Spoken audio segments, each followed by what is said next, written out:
Hello and welcome to the review of the Toyota Fortuner.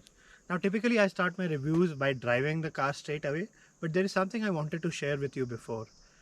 The Fortuner is a vehicle that has taken me perhaps the longest to understand.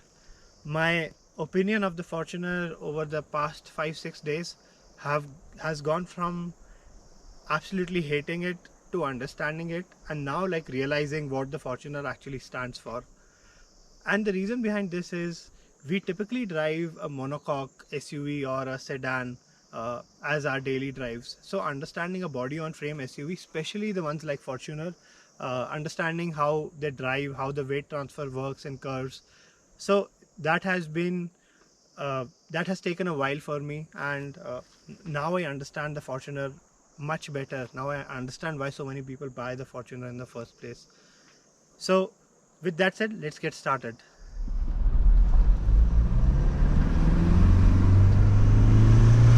See how lovely the engine is. Wow. Wow. On straights, the Fortuner just demolishes the roads. Wow.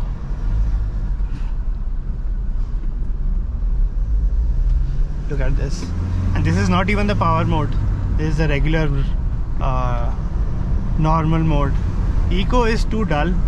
Power is too much power, but let's try the power mode as well. I don't floor the Fortuner ever on curves. Wow. Just wow. Damn, this car flies in the power mode. It's a bit too jerky for the city, the power mode, but out on the open roads, amazing.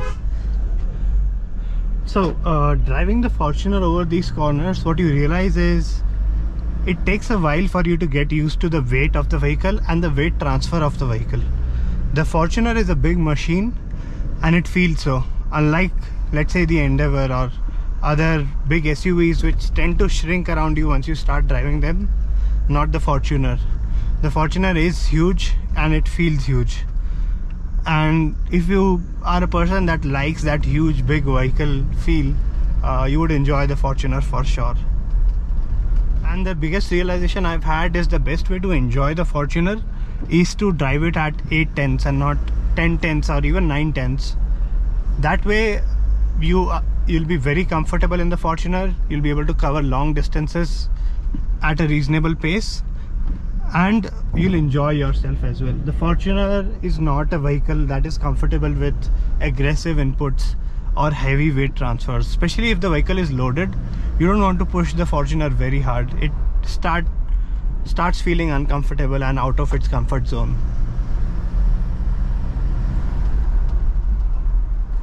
The biggest improvement in this Fortuner compared to the previous Fortuner are two things. One is the ride quality. That has gone up massively.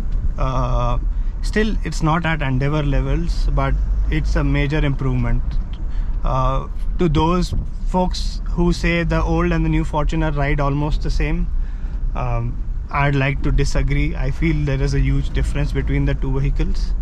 The second thing where the improvement has happened is the braking. The previous Fortuner had awful brakes, and this Fortuner's brakes, I've driven it for over 1,000 kilometers across these roads, across 4-lane highways, and this has been consistently perfect in terms of braking. So no complaints there. However, the highlight of the driving experience of the Fortuner is its 2.8 liter diesel engine. This is a torque monster, seriously. It has enough power in all situations. I have driven the 3.2 liter in the Endeavour. That's an amazing engine too. That's a super torquey.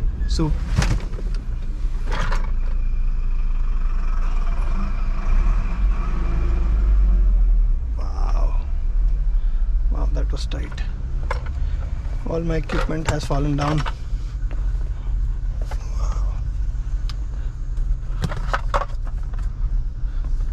Yeah,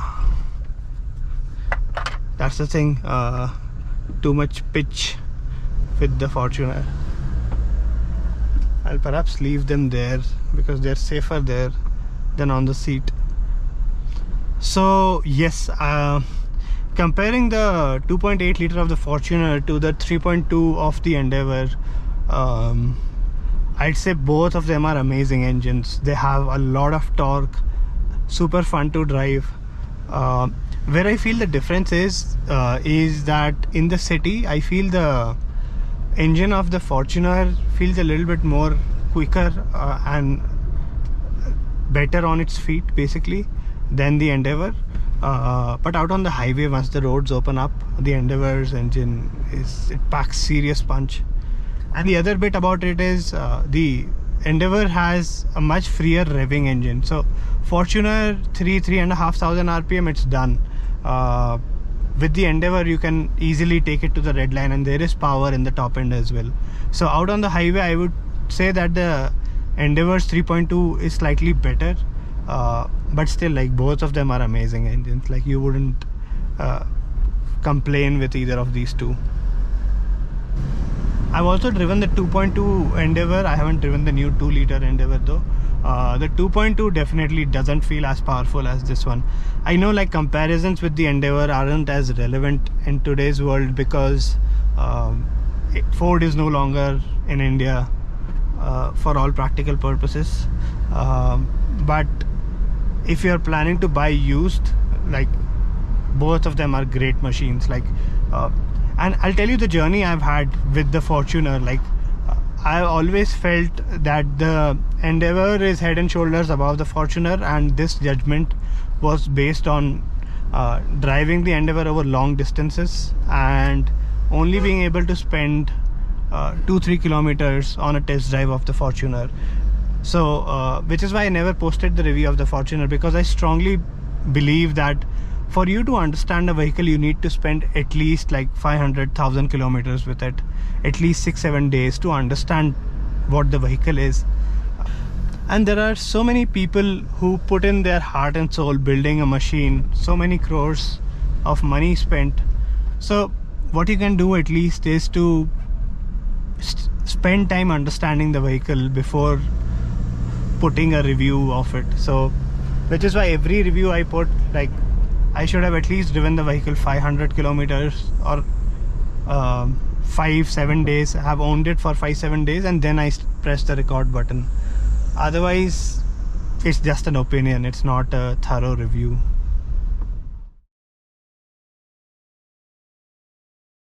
Okay, so let's talk front seats. The front seats in the Fortuner are really very supportive. I think these are some of the best front seats in the market. This including the Endeavour. Like, if you are paying 50 lakhs, you are supposed to get good seats, and these seats are good enough for you to cover long distances in. Next, I really like the dials in the Fortuner. They are very clear, legible. I always like the setup, like tacho on the left, speedo on the right, MID in between. I am a fan of this setup. It's old school and I like it. In terms of the touchscreen, I think it's a few generations behind with its font, with its responsiveness, and the overall look and feel of the touchscreen as well. I think Toyota could have done a better job here. Overall, in terms of the materials, a lot of soft leather material here and on the dashboard, but still it's put on a plastic, so then when you put weight on it, it starts creaking, and if you're resting your leg on it, again the creaks aren't great to hear. So especially in a 40-45 lakh vehicle, so I think that's something that Toyota needs to up its game. The other bit that I want to talk about is how much of a contrast the passenger seat is compared to the driver's seat. Now you can adjust the driver's seat and get to a perfect position. The passenger seat is not adjustable. Now typically this is not an issue, but the seat is placed very low, and for long distances you sit in a knees up position, especially if you are someone who is like 5'10" and above.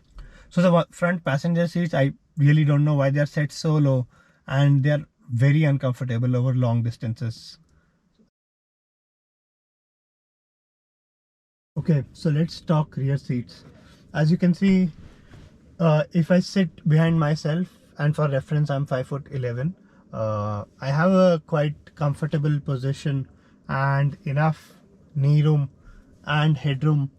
Overall, the seats are quite comfortable. In fact, you can adjust the recline angle of this seat. You can just lie down if you want.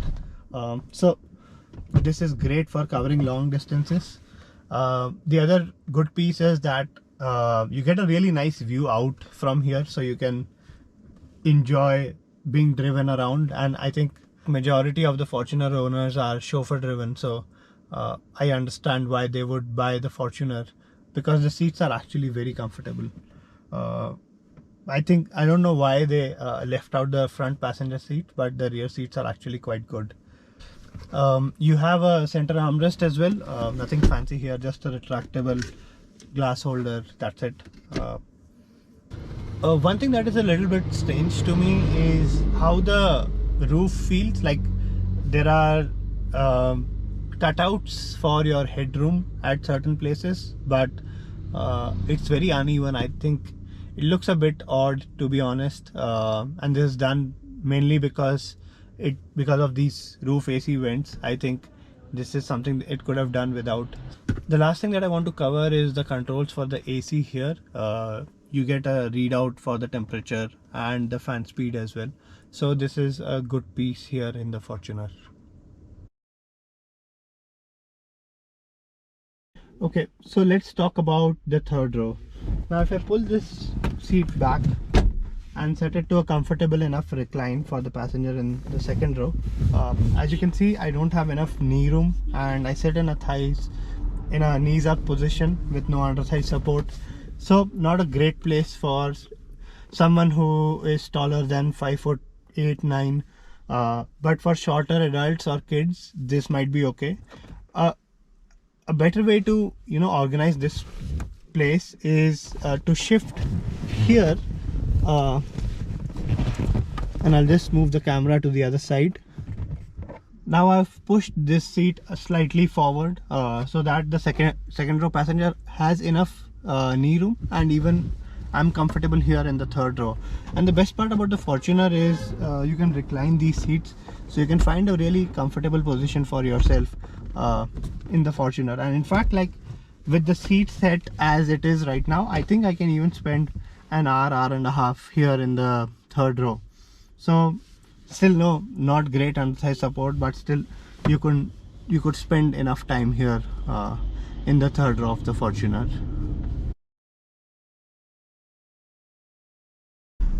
A lot of people feel that the Fortuner is overpriced at 45 lakhs, and I also feel the same. It's a few lakhs too much,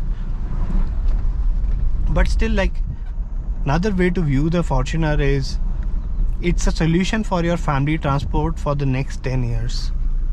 Once you buy a Fortuner, it'll easily last for 10 years. It'll take your entire family and their luggage to the remotest part of the country whenever they want to go. It'll just be there. When you put it that way, I think the Fortuner is worth what Toyota is charging for it. Maybe 3-4 lakhs too much, but still I understand why people buy the Fortuner. And I'd like to end the video by saying, like, if you're buying any body on frame SUV, be it the Thar, the Scorpio, or even the Fortuner,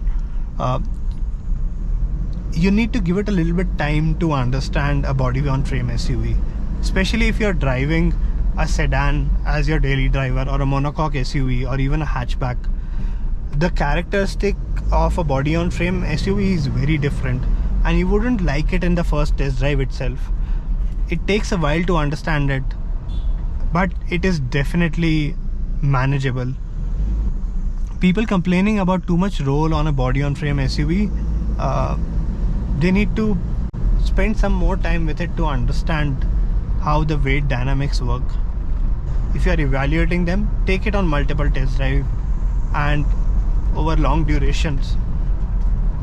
Or best thing, like, rent out a car like this and then evaluate them over a decent distance and then take a call. That's it from my end in this video. I hope you liked it and let me know your thoughts on the Fortuner. Thanks for watching.